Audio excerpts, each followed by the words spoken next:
Damos comienzo a un nuevo programa, Servidores de Dios. Quien te habla es Manuel Cornejo. Estaré compartiendo la palabra de Dios y lo haré de una manera expositiva, versículo a versículo. Y en esta ocasión será en el Evangelio de Marcos, capítulo 14 y versículo 25, donde dice: De cierto os digo que no beberé más del fruto de la vid hasta aquel día en que lo beba de nuevo en el reino de Dios. Comienza diciendo este versículo: De cierto os digo que no beberé más del fruto de la vid. Notamos aquí cómo la cena del Señor abre una nueva perspectiva de esperanza en cuanto a la relación con la manifestación futura del reino de Dios. Y note cómo, con toda verdad y también autoridad, el Señor expresa una nueva profecía a los discípulos, ya que su verdad está manifestada en el amén y su autoridad en la expresión cuando dice os digo, ya que en las palabras de Jesús hay, otra vez, una declaración sobre su muerte, aunque más velada que en otras ocasiones, ya que dice que no beberá más del fruto de la vid, lo que indica que si no iba a celebrar otra Pascua es que moriría antes de la venida. Pero sin embargo, esto le permite también anunciar que lo que volverá a ser en un tiempo futuro, cuando se manifieste el reino de Dios en la tierra, ya que sin duda el significado de estas palabras de Jesús es distinto según la posición teológica del intérprete.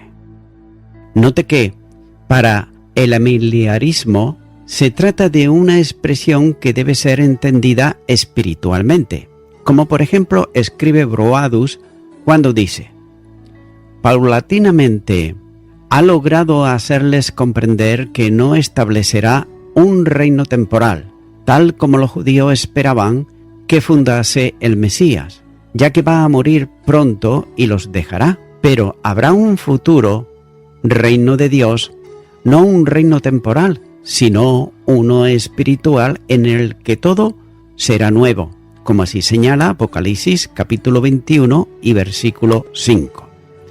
En ese nuevo reino, basado sobre el pacto nuevo, los encontrará de nuevo, y también beberá con ellos nueva especie de vino. Pero difícilmente puede esto entenderse de otro modo que como una figura aún por los que esperan un reinado casi temporal de nuestro Señor en Jerusalén después de su segunda venida, ya que en su presente estado de sumisión y también de padecimiento, nuestro Señor no habla de su propio reino, como señala por ejemplo en el capítulo 16, versículo 28, sino el de su Padre, en el que Él como Hijo se regocijará con sus amigos. Si a todos los que habrán creído en Él por la palabra de los apóstoles estarán con Él allí también, como señala Juan capítulo 17 y los versículos 20 y versículo 24. Y hasta aquí el comentario de Broadus. Así pues, en esta misma línea para otros, estas palabras se cumplieron en los encuentros que Jesús tuvo con los discípulos después de la resurrección. Tal como se ha considerado en diversos lugares del comentario, habrá un reino eterno de Dios en la creación de cielos nuevos y tierra nueva, donde la comunión de los salvos con Dios será una realidad suprema, como así dice Apocalipsis capítulo 21, versículo 3 y capítulo 22, versículo 3. Pero ese reino eterno de Dios tendrá antes de que ocurra definitivamente una manifestación más que ha tenido a lo largo de la historia humana, en el tiempo del reinado milenial de Jesucristo sobre la tierra, ya que posiblemente esta sea la referencia a la que el Señor hace mención en la promesa de tomar nuevamente del fruto de la vid. Durante el tiempo de esa manifestación del reino de Dios o reino de los cielos, Los salvos resucitados y los creyentes que físicamente vivan en la tierra volverán a disfrutar de todo lo que Dios ha dado, como por ejemplo vida abundante, ya que permitirá disfrutar plenamente de lo que Dios también ha creado.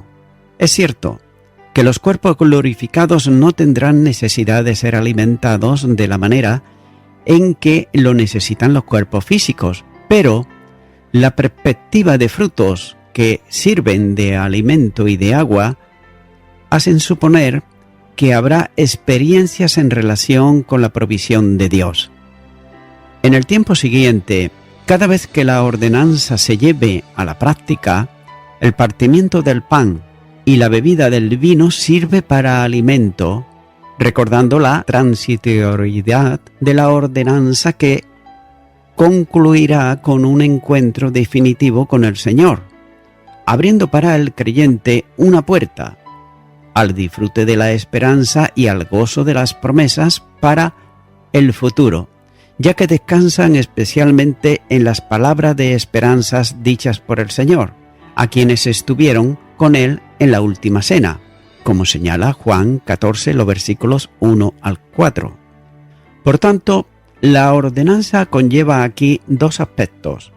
Uno, proclamador, en donde se anuncia la obra redentora de Jesucristo, como dice la primera carta a los Corintios, capítulo 11, versículo 26. Y el otro, alentador, es decir, recordando a los que participan en ella del próximo cumplimiento de la promesa de estar para siempre con el Señor, ya que el alimento es una de las mayores necesidades del cristiano en el transcurso de su carrera terrenal, donde las dificultades se convierten en una cada vez más excelente y eterno peso de gloria. Continúa ahora con el versículo 26, donde dice: Cuando hubieron cantado el himno, salieron al monte de los olivos. Vamos a estar considerando aquí en Marcos capítulo 14 y los versículos 26 al 31 que Jesús anuncia la negación de Pedro. Y notamos como la cena pascual concluía con el canto de uno de los salmos del Ayén, que solía cantarse uno de los salmos comprendido entre el 115 y el 118, como escribe el profesor Trechard, cuando dice: la celebración de la Pascua terminaba con la entonación de los salmos 116 al 118, que los judíos llamaban el gran Ayén, es decir, aleluya. Y esto sería el himno que cantó el Señor con los suyos antes de abandonar el cenáculo para ir al huerto de Getsemaní.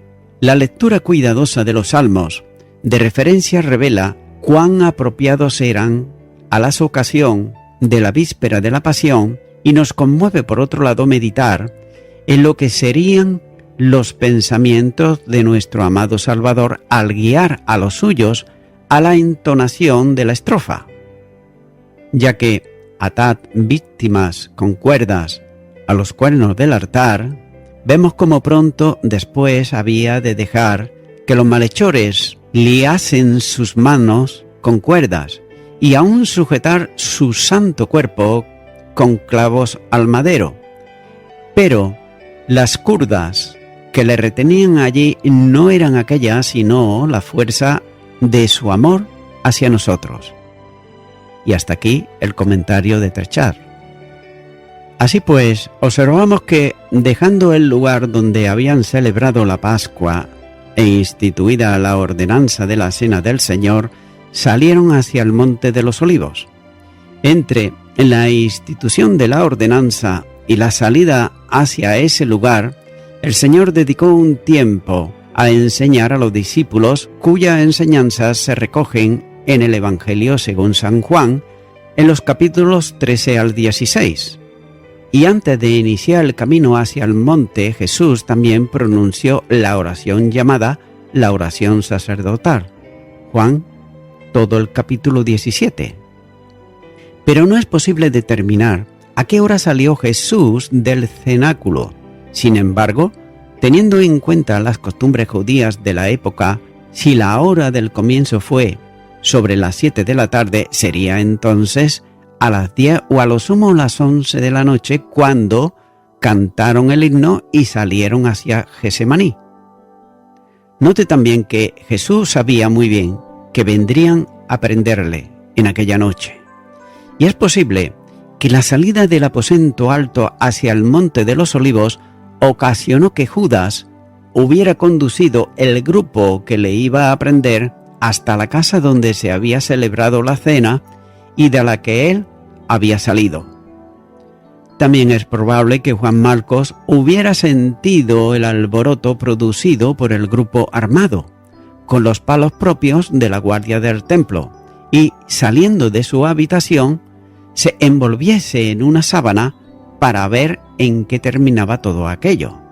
Y también es muy probable que no, encontrándolo allí, siguiese hasta el lugar que era habitual donde el Señor se reunía con los suyos en el Monte de los Olivos, y concretamente en el huerto de Getsemaní, a donde condujo luego el grupo para prenderle.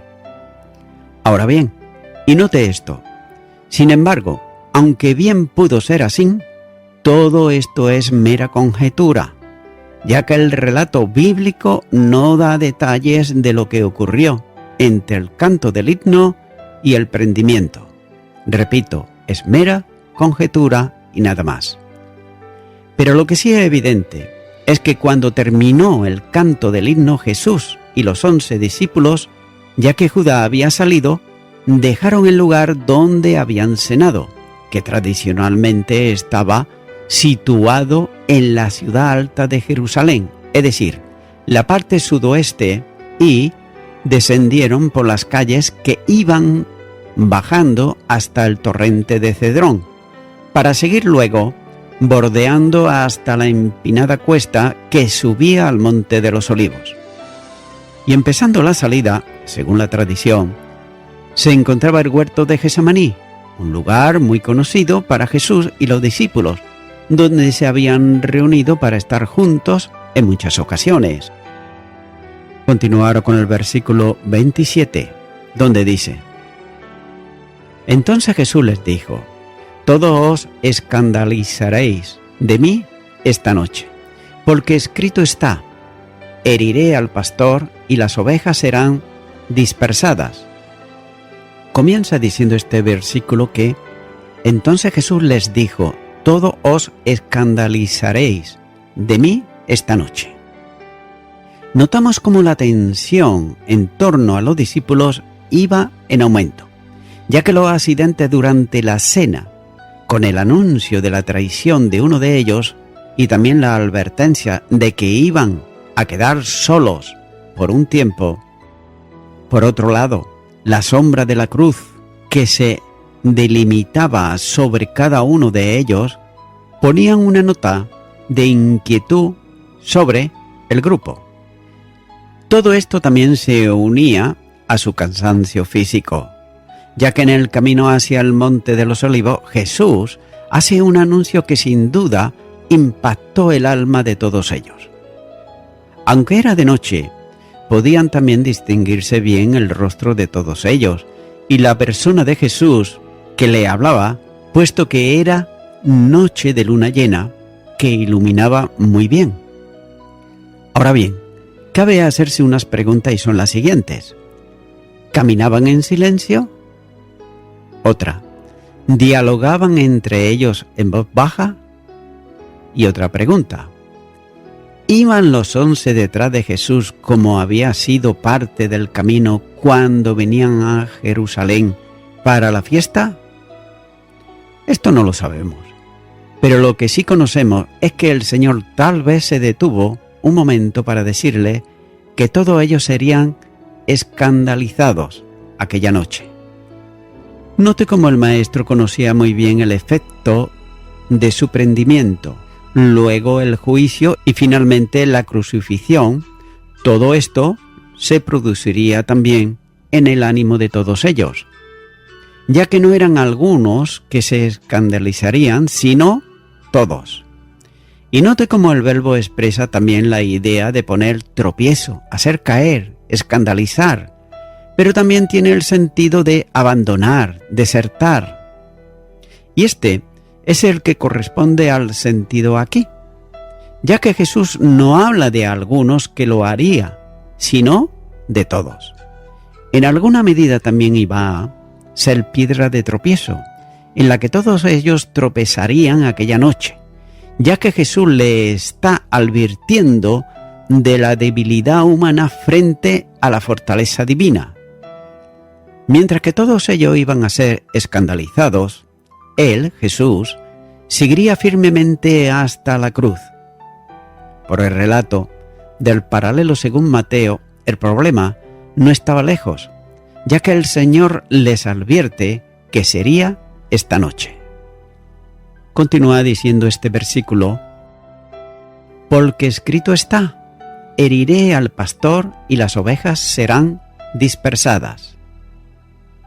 Note que como vía de confirmación de lo que está diciéndoles, apela a un pasaje de la profecía.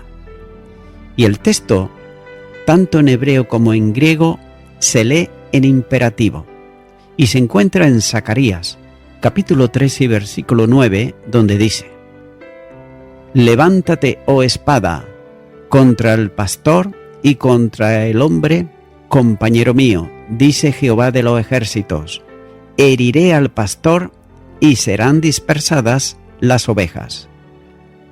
A causa del cumplimiento inminente de esa profecía, el Señor le anuncia la deserción de todos, ya que todos ellos caerían, es decir, fallarían y desertarían de él.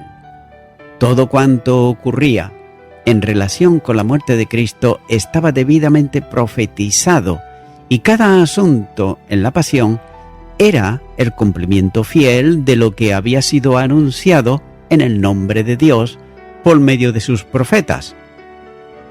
El Señor, como pastor, había cuidado y acompañado a su pequeño rebaño durante los últimos 3 años, pero en aquella noche comenzaría a ser herido y todo el rebaño a su cuidado se dispersaría. Es interesante notar también que en el programa eterno de redención estaba determinado que el pastor sería herido. De otro modo, el Padre entregaría a su Hijo para que muriese por el pecado del mundo. Hacía posible la salvación del mundo hiriendo al pastor, al inocente y bendito buen pastor, por el pecado del mundo. El eco profético interpreta las palabras que el Señor citó de la profecía. En Isaías capítulo 53 versículo 10 dice: con todo Jehová quiso quebrantarlo, sujetándolo a padecimiento. Note cómo el Padre daba a su Hijo, como dice Juan capítulo 3 versículo 16, y también el Hijo se ofrecía sin reservas voluntariamente a la obra de salvación determinada desde la eternidad. Juan capítulo 10 versículo 18 dice: nadie me la quita, sino que yo de mí mismo la pongo. Tengo poder para ponerla y tengo poder para volverla a tomar. Este mandamiento recibí de mi Padre. Cuando el pastor es herido, las ovejas se disipan en todas direcciones y el Señor sería dejado solo. Juan, capítulo 16, versículo 32, dice: he aquí la hora viene, y ha venido ya, en que seréis esparcidos, cada uno por su lado, y me dejaréis solo. Mas no estoy solo, porque el Padre está conmigo. Y note esto, y es que todos le abandonarían, como señala el versículo 50. Y por si fuera poco, Pedro le iba también a negar, como dice el versículo 71. Ya que el anuncio que el Señor hizo a los que iban con él camino de Getsemaní debiera hacernos también a nosotros reflexionar a cada uno, ya que hay momentos de pruebas en nuestro caminar diario, de dificultades e incluso de tentaciones, que conducirán algunas veces al fracaso de la fidelidad y al rechazo de Jesús, como expresión lamentable, pero real por otro lado, de la influencia de la vieja naturaleza en el cristiano, ya que en ocasiones, a pesar del sincero deseo de fidelidad, se encuentra por otro lado la debilidad humana que da paso a la caída en la deserción. Y note que entre los 12 solo había un traidor, pero sin embargo todos eran desertores. Y cada uno de nosotros, ante el ejemplo bíblico, deberíamos de hacer nuestra la oración modelo, cuando dice: no nos dejes caer en tentación, pidiéndole al Señor que en cualquier circunstancia seamos fieles al llamamiento celestial. Continúa ahora con el versículo 28, donde dice: pero después que haya resucitado, iré delante de vosotros a Galilea. Comienza este versículo diciendo: pero después que haya resucitado. Note cómo durante la cena el Señor tuvo palabras de aliento, advirtiéndoles de su retorno para buscarlos y llevarlos a donde Él está. Juan capítulo 14, los versículos 1 al 4. Y en este momento no los deja con la angustia del anuncio de la deserción, sino que le anima, anunciándoles un nuevo encuentro con ellos, ya que las palabras de Jesús les recuerda la resurrección, cuando dice: después que se ha levantado. La resurrección del Señor sería el resultado de una operación divina, pero la deserción sería como consecuencia del escándalo y del miedo a lo que los enemigos de Jesús pudieran hacerles. También luego de la resurrección no habría ni lo uno ni lo otro, sino un tiempo nuevo y una nueva relación esperada a los 11 con el Señor resucitado. Pero a pesar de la deserción de los discípulos, la gracia admirable del buen pastor se manifiesta en relación con sus ovejas, de modo que, antes que se produzca la deserción de todos, ya le anuncia la restauración. Note cómo la infidelidad no traería consecuencias de reprobación, sino que sería reconducida por el Señor para que volviesen sin limitación alguna a reunirse con Él. Y el lugar anunciado para el encuentro sería Galilea, donde tuvo lugar una gran parte de su ministerio, ya que era el lugar donde se produjeron milagros admirables, donde el Señor dedicó mucho tiempo a la formación de los discípulos, y también donde hizo promesas a todos ellos. El Señor iría delante de los discípulos a Galilea, y note cómo el problema del texto está en determinar el significado del verbo, que tenía varias acepciones, como por ejemplo, ir delante, es decir, caminar a la cabeza, tomar la delantera, como por ejemplo ocurre en Marcos, capítulo 10, versículo 32, donde dice: iban por el camino subiendo a Jerusalén, y Jesús iba delante, y ellos se asombraron y le seguían con miedo. Entonces, volviendo a tomar a los 12 aparte, les comenzó a decir las cosas que le habían de acontecer. En esta ocasión, debe de entenderse como ir delante es el sentido esperanzador de las palabras de Jesús, que no está tanto en la promesa de ir a Galilea como el hecho de la resurrección, ya que el resucitado se manifestaría visiblemente a los discípulos, como así ocurrió. Mateo, capítulo 28, versículo 16 dice: pero los 11 discípulos se fueron a Galilea, al monte donde Jesús le había ordenado. También notamos cómo los ángeles le recordarían la promesa del Señor a los incrédulos y asustados discípulos después de la resurrección. Marcos, capítulo 16, versículo 7 dice: Pero id, decía a sus discípulos y a Pedro, que él va delante de vosotros a Galilea, allí le veréis como os dijo. La disposición de Jesús, al perdonar las mayores ofensas de que fue objeto, es un hecho evidente en las palabras de aliento y de esperanza que dirigió a sus discípulos, ya que todos le abandonarían y además uno le negaría.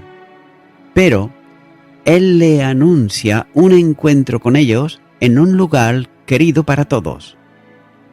Y frente a esta manifestación de gracia, nosotros somos muchas veces incapaces para perdonar una ofensa que haya cometido contra nosotros, ya que conocemos el mandato de perdonar como fuimos perdonados.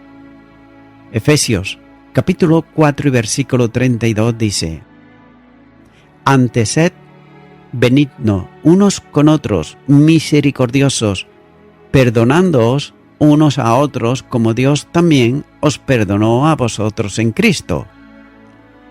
Pero por otro lado, nuestra vieja naturaleza, el gran yo personal, impide en muchas ocasiones que ésta sea la forma natural de vida. Y es más, ¿cuántas veces vemos la falta de un hermano contra nosotros directamente o como una caída para su Señor y procuramos la reprensión más que la restauración, olvidando por otro lado que el hombre espiritual se mide por su capacidad de restaurar y no por su capacidad de reprender? Gálatas capítulo 6 versículo 1 dice: Hermanos, si alguno fuere sorprendido en alguna falta, vosotros que sois espirituales, restaurarle, con espíritu de mansedumbre, considerándote a ti mismo, no sea que tú también seas tentado.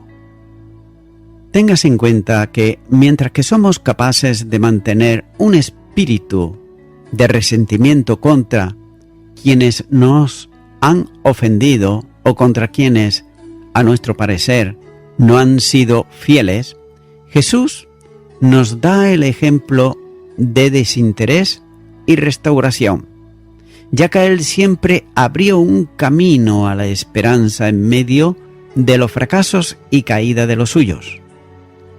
Note cómo no importa cuál haya sido la situación en la que pudieran encontrarse, ya que la gracia y la bondad del Señor permitían superar cuantos obstáculos fuesen necesarios. Y este es verdaderamente el glorioso Jesús del Evangelio según San Marcos. Y voy concluyendo con esto. Jesús predice a Pedro, en particular, que aquella misma noche él, es decir, Pedro, el que una vez hizo una magnífica confesión, como podemos encontrar en Mateo capítulo 16 versículo 16, donde dice: respondiendo Simón Pedro dijo: tú eres el Cristo, el Hijo del Dios viviente. Este era Pedro, pero sin embargo ahora Jesús le está diciendo que le iba a negar.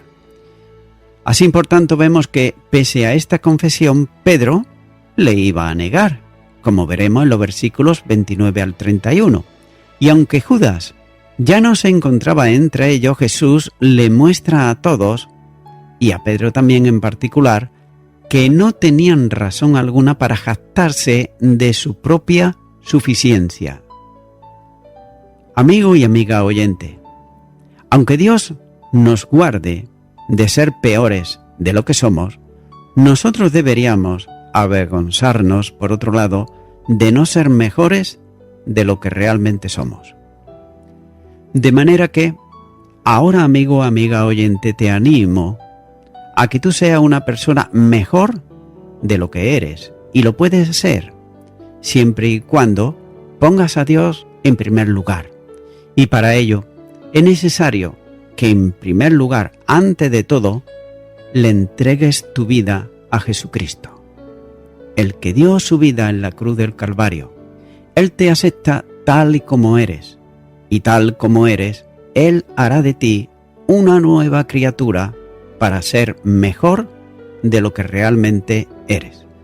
Por tanto, te animo ahora a que puedas hacer una oración de fe y repitas conmigo allá donde estás y digas: Señor Jesús, no soy mejor que Pedro, ni soy mejor que nadie. Soy una persona pecadora que necesito tu perdón.